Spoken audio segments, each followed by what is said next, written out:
Thank you. And also you left out the fact that the time most influential people in the year included Osama bin Laden at the time.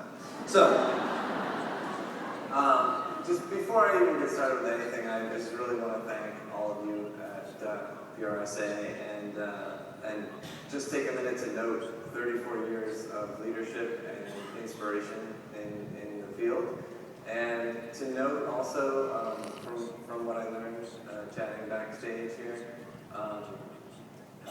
it didn't occur to me until I got here that although we're all public relations professionals, we're all in different fields. So this is kind of the primordial ooze of creativity right here, because that cross-discipline networking really helps fuel nonlinear thinking, which I think is hugely important when approaching any challenge or any problem. So I'm honored to be invited, and thank you again, and a special thank you also to Jerry Corbett for taking so much time backstage chatting with me, and also I know it's a team effort to put together an event like this that seems effortless, so thank you to him, thank you to everyone who put this together. They deserve a big round of applause.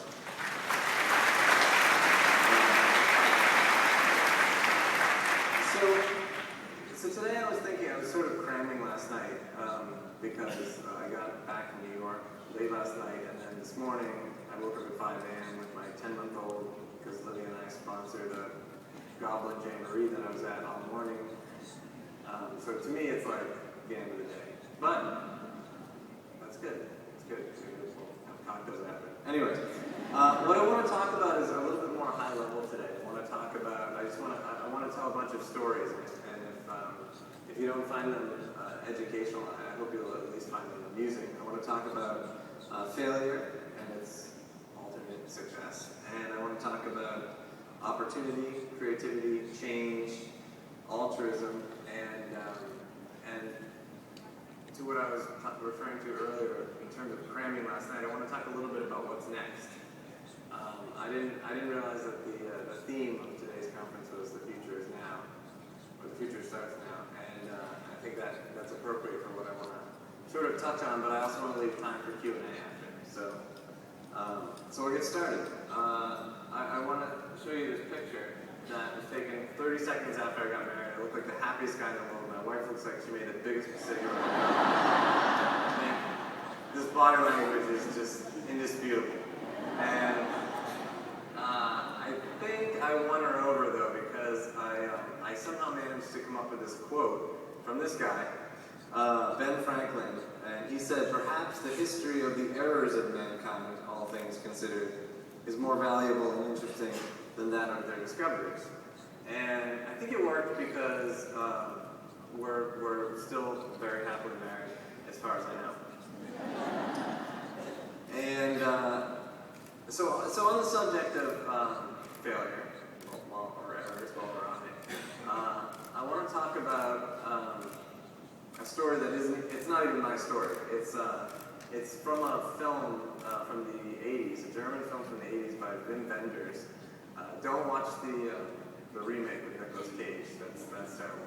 But the original film, and it's about a lot of things, but really quickly, it's about these two immortal beings that watch over Berlin, and they've been there since before there were people there. Their goal is to kind of make sure that things go along as they're supposed to go along.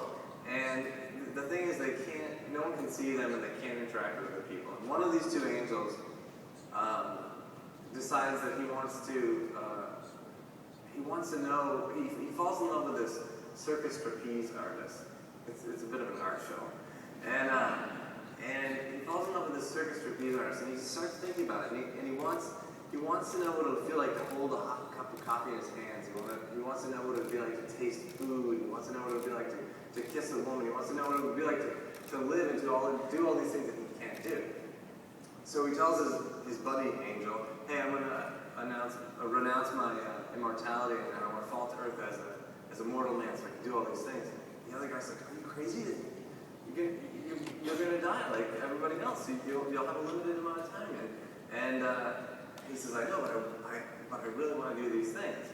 So he does it, and he falls to earth, and he also happens, like he's naked, but next to him is like his golden armor, which I think they just wrote in so that he'd have something to pawn so he can get clothes. But so he ends up clothed. But the point is, the story that I took away from this, watching this film, and it's a story that I often refer to, young people who are just starting out and thinking about should I do a startup? Things seem like they're headed in the right direction, but I'm not sure.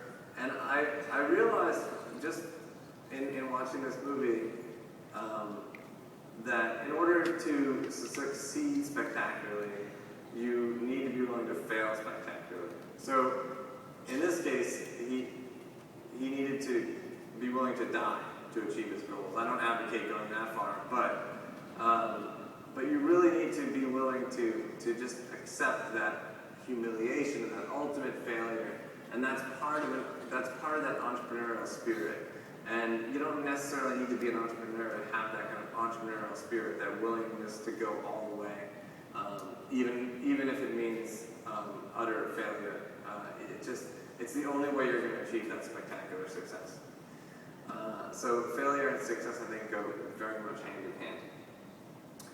Okay, so now I want to talk about my childhood, and although this looks like a picture of a bunch of naked dudes in a field, it actually represents my childhood. And I feel like I should explain that. This is an image of a bunch of Native Americans playing a game that they invented called lacrosse. And I got the picture off Wikipedia, so we know it's legit. And so let me explain what's going on with this photo, or this drawing. When I was little, my mom put me in this program called Boy Rangers, and it's not Boy Scouts. It's kind of like this weird, like before Boy Scouts, they had this thing called Boy Rangers. It no longer exists. In fact, I think my chapter was when I graduated, they closed it down. I don't know. And it's a little non-PC too. We were modeled after different Native American tribes, and I was chief of the Blackfoot tribe. And because my mom put me in this program, I never went into any kind of like pee-wee football or little league or played soccer or any of these things. Instead, I had to advance from papoose to warrior by learning feats of strength and tying knots and playing wampum. I didn't like it. And I had to do this thing for like years.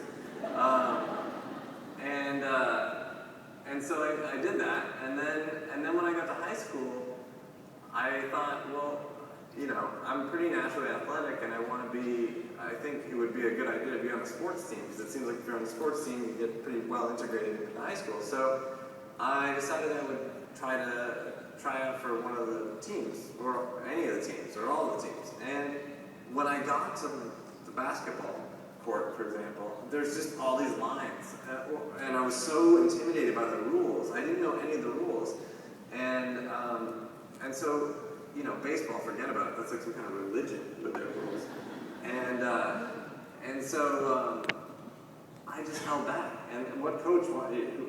Of course, the coach isn't going to put me in. I'm just standing there like I don't know what to do.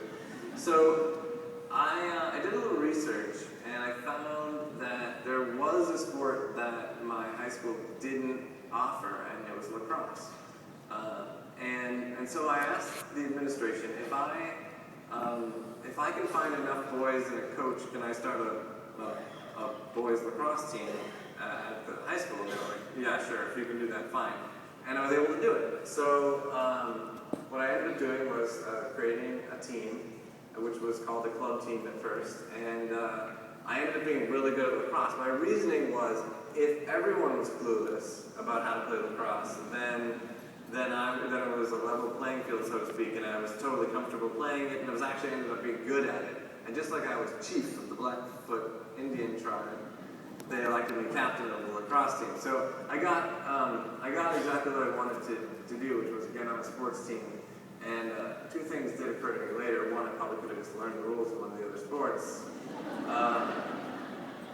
But the bigger thing And the big takeaway for me upon reflection that I actually didn't realize I carried all the way through into my career, and the lesson learned was that opportunity can be manufactured. So a lot of people, you think about the definition of opportunity. It's a set of circumstances that come together at the right time, and then you sort of pounce on them. But those circumstances can be arranged by you so that you can pounce on them. And so I did that with the lacrosse team, but then now I keep that in mind all the time. What sort of circumstances can I prearrange and then take advantage of? So that is a key lesson learned for me that I always try to think about whenever challenges or opportunities or problems arise. So after high school, I went into college. I went to college for a little while. I wasn't really for me, but I ended up getting a side job at this publishing company called Little Brown Company, and it was on Beacon Hill in Boston. It was in a cool old mansion. And my side job was just moving these heavy boxes from the attic down to the lobby. And this was at a time when the art department, the department that designed all the book covers for the books being published by Little Brown, they were just switching over from stat machines and spray glue and X-Acto knives and amberlith and all this other stuff to Macs. And I had grown up using Macintosh computers. My friend Mark had one, and we were playing games on it. And then when Mac Paint came out, I was using that because I started out as an artist, and I went to school. I went to college on an art scholarship, and so I was using Macs early. So one day when the whole art department went out to lunch, I snuck onto one of the workstations and I looked at one of the transmittals for a cover that hadn't been designed yet, and I designed the cover and I printed it out and I matted it up and I slipped it in with the others to go off for approval by sales and editorial in New York. And when the art director came back from that meeting, he said, "Who designed this book cover? Because it got chosen." I said, "Me." And he said, "The Box Kid." And I said, "Yeah." And so he ended up offering me a job as a designer. And I was thinking to myself, well, don't people finish college so they can then go get a job like this? So why don't I just take the job? So I dropped out of college. I took the job. I was also thinking maybe it could be like an apprenticeship. So I go in the first day of work. I show up. I go to the art director's office, and he's sitting at his desk, and he sort of beckons me in. He doesn't say a word. Beckons me in. I go up to his desk. He reaches behind him without even looking, takes out a book of sample colors, the little swatches, and he puts it down. And he starts flipping through to like the browns and the little slightly lighter mocha colored browns, and he goes down and he tears one out, perforated, puts his finger on his desk, and he slides it slowly across to me, and he says, "That's how I take my coffee." And I was like, oh my God, I dropped out of college for this, I had a scholarship. And then he said, "I'm kidding." And I was like, oh, thank God. But it would have been a really good test. If I could have matched that color, like with the, at Dunkin' Donuts with the cream and the thing, it would have been great. Anyways, he turned out to be a great guy, and I ended up doing what I really wanted to do, which was apprentice. I worked with him every day.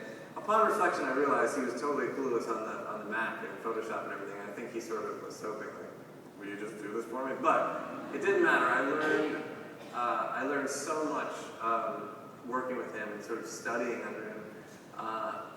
And the big thing that I learned working with him, designing all these book jackets, was that creativity is a renewable resource.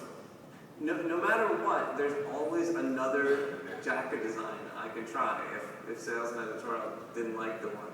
And so many of the other designers were like, "Oh, they're stupid, this is a great design, they have no sense of aesthetic." But for me, the goal was create an award-winning design for designers that also solves what the sales and editorial team wanted. And so I was successful at that, and I really loved it. And I did win some awards, and I was happy in that career. And then what happened was Little Brown decided to move its headquarters all to New York, where the Time Warner buildings are. And this art director guy, Steve Snyder, had filled my head with all these stories of his early days as a freelance designer, about how he got all this work and he was so successful doing it and everything, and he had taken the job because he had a family. And so when they moved to New York, I thought, well, I'm gonna start my own studio. So I started my own design studio, and I quickly realized that I couldn't just do book covers because that wasn't going to be enough work. So I taught myself web design and started doing websites and things for all kinds of different groups, colleges, organizations, anything, everybody. I would do it for anybody. And then by this time, my friends had graduated college and then gone into consulting, and they hated it, so they saw that I was doing web design, and they said, hey, we should start a web company. It was early enough then that it was like the idea of just starting a web company. That was what we were going to do, a web company. So in 1999, we started this company called Xanga, X-A-N-G, not Zynga, Xanga. And it was basically one of the first web blogging communities, and it was a rival to this other company called Blogger. And we were doing a lot of the same things. And after a little while, I ended up doing my own thing. I worked at Xanga for a little while, but then I just became obsessed with this idea of the democratization of information and what all this blogging and everything was going to do for people. And so I ended up writing a couple of books about the subject, and I even ended up at Wellesley College for a little while, doing some teaching, but I had this idea which I eventually thought was a stupid idea, and I threw it away, was to start social networks just for colleges. It was 2002, it was a stupid idea. So I bailed on that, and I got invited by Google, which was wild because I didn't even have a college degree. It turned out that my future co-founder of Twitter, Evan Williams, had pulled all kinds of strings to get me a job at Google, and so I moved out to California a decade or so ago, and I worked at Google, and then I started there pre-IPO, and then they IPO'd, and then Evan Williams left to start a new company, and then I had some soul searching to do because I really moved out there to work with Evan, because that whole time that I was working at Xanga and he was working at Blogger, we knew each other from afar, we admired each other's work, and I really moved out here to work with him, not necessarily work at Google. So I quit Google and I followed him to this startup called Odeo. And the startup was based on an idea that we had on a car ride home one night where I won't get into the technical specifics, but I thought these new things called iPods were coming out, and I had this idea for ways that people could create their own radio programs and send them along to iPods, and it was called podcasting, and we decided to make a podcasting company, and so we did. It was called Odeo, and we didn't like doing podcasting. We thought it was we got shy around a microphone, and it turns out making good audio is hard. You have to edit it and do a good job, and some geek rambling in his basement for an hour and a half is terrible to listen to. So we were making this company, but it wasn't really going far. It wasn't doing anything. It taught me a lesson that you really have to be emotionally invested in what you're doing in order for it to succeed. Evan, to his credit, had this brilliant idea to just say, you know what? Why don't we take a core group, keep Odeo going, and the rest of you guys pair up and just do something that you want to do. And I had become really good friends with this guy named Jack Dorsey, who we hired as an engineer at Odeo, and we had started doing some side projects together anyways, because we weren't liking our main job. And so we quickly paired up and we built a prototype of Twitter in 2 weeks. We showed it to our colleagues, and they were underwhelmed. They thought it was lame. But that didn't stop us because we were really excited about the potential. We had envisioned Twitter working over SMS, and that's where we got the 140 characters, because The international limit on all phones for texting is 160 characters. And we standardized on 140 because we wanted to leave room for the author's name to be prepended to the tweet, so that tweets could be written and read in their entirety across this lowest common denominator technology, which was available on all phones. All 5 billion mobile phones around the planet had this technology. Therefore, we could build a new information network on top of it.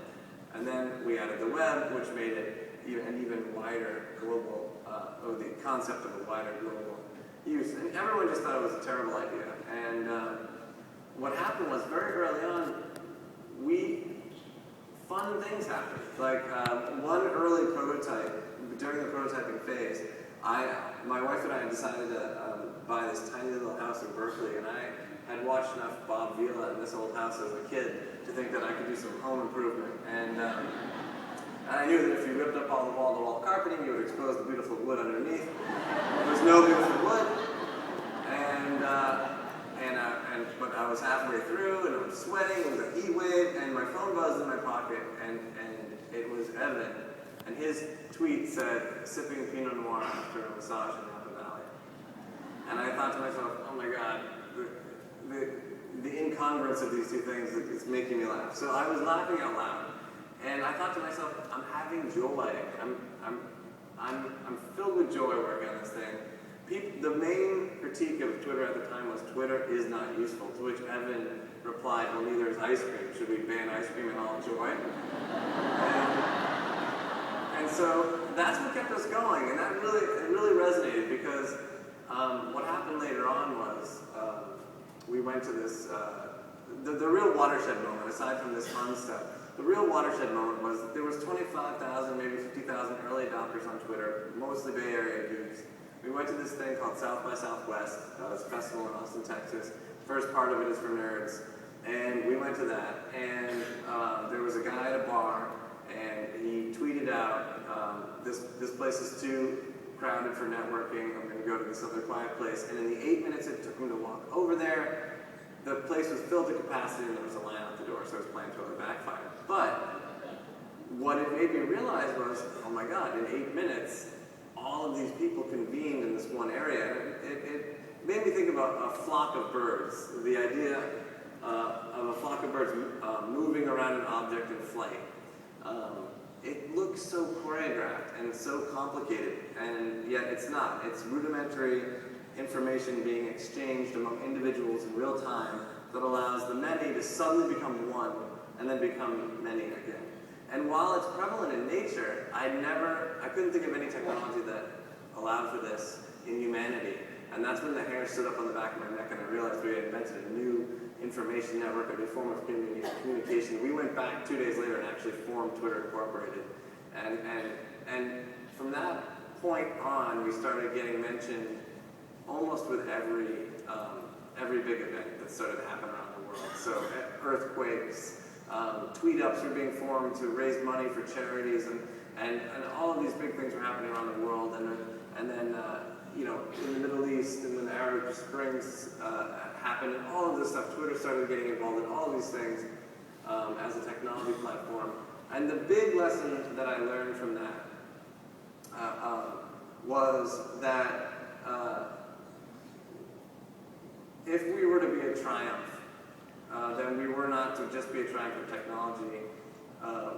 Twitter was going to be a triumph of humanity, and it really didn't matter how many servers we had or how fancy our algorithms were. It only mattered that people were basically good, and if you give them the right tools, they'll prove it to you every day.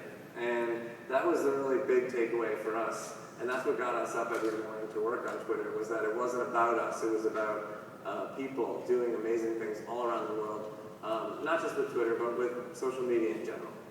And that was an amazing key learning from Twitter. Courtesy of newsbox.com.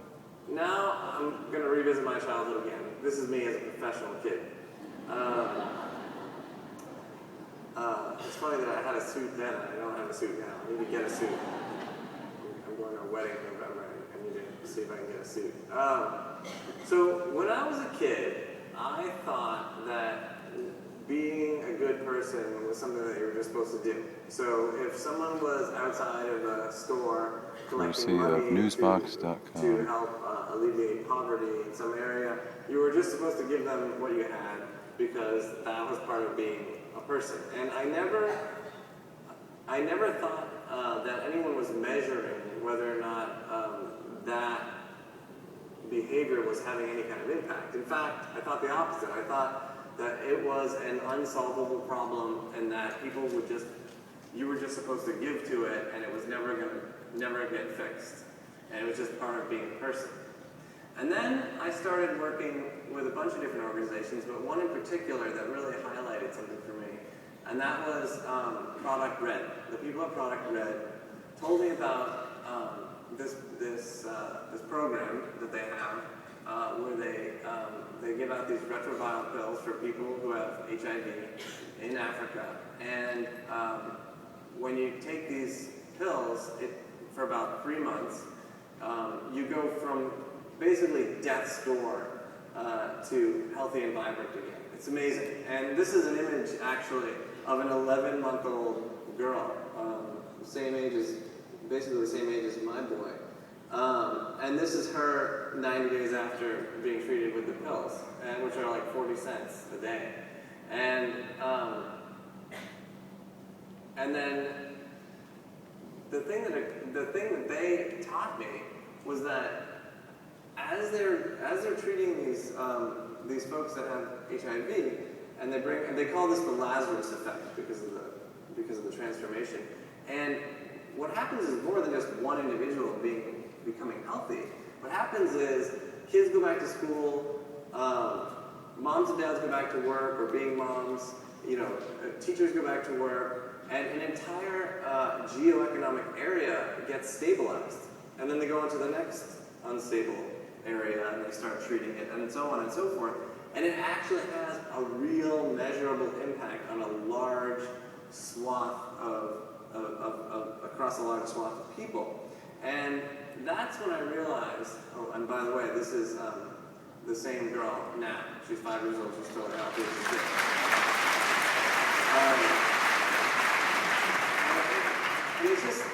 And it just sort of took me from being a kid and thinking you were just supposed to do stuff to realizing that there is compound impact in altruism, just like there's compound interest in a bank account. Like if you put $40 in when you're, 8 years old, if you put that into a bank account that's compound interest monthly, you'll have $40 million when you're 40. You can have a great midlife crisis.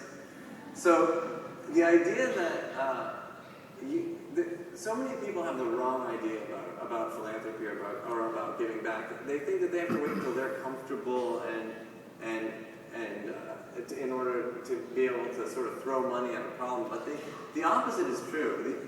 The earlier you get involved helping people, whether it's through volunteering your time or giving a little bit of money to things, the more impact you're going to end up having over time. And I think this is particularly true nowadays with companies and organizations when they attach themselves to meaningful causes and meaningful causes around the world.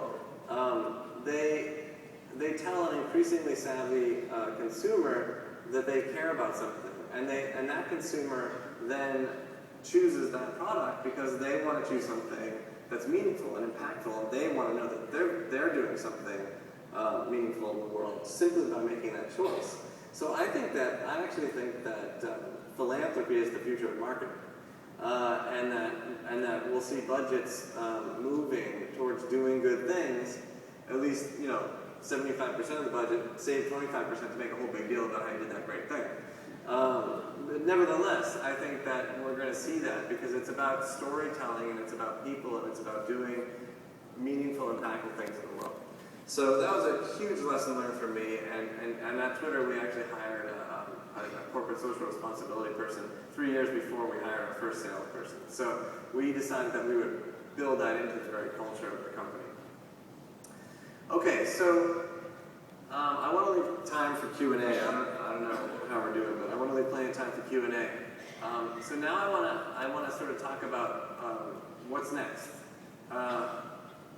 When the search engine company in the world, the biggest social network company in the world, and Twitter are all saying we are going to connect all 7 billion people in the world to each other and to unlimited amounts of information. I say, I believe you. What do we do now? And it was Albert Einstein that famously said, information is not knowledge. So just having access to unlimited information is not necessarily going to make us smarter or going to allow us to do anything more important. What we have to do is we have to be able to understand that information, comprehend that information. We need to, when we go on the web, that time spent on the web needs to be spent looking at relevant information that can help us make better choices and do more important things. There's sort of a next phase of the internet where the first phase was all about, okay, let's build the democratization of information. Great. Now, how do we get information to transmute into understanding and then into action? It's sort of an alchemical equation.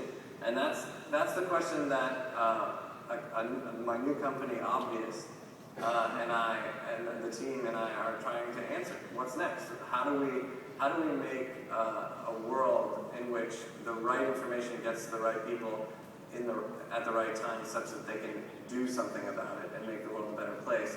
And one of our core tenets of our business is essentially that not just what I said earlier, that people are basically good, and if you give them the right tools, they'll prove it to you on a daily basis. But we want to build systems that help people work together to make the world a better place. And essentially what we want to do is help to redefine the success metrics of capitalism such that they include 3 things: financial success, good impact, impactful success, and also joy. And I think that the new definition of success should be these 3 things, or at least we should aspire to those 3 things. And if we do that, I think we're going to have not just a better world to live in, but we're all going to have more fun, and work isn't going to be work, it's going to be play. So thank you very much for your time, and let's look forward towards tomorrow.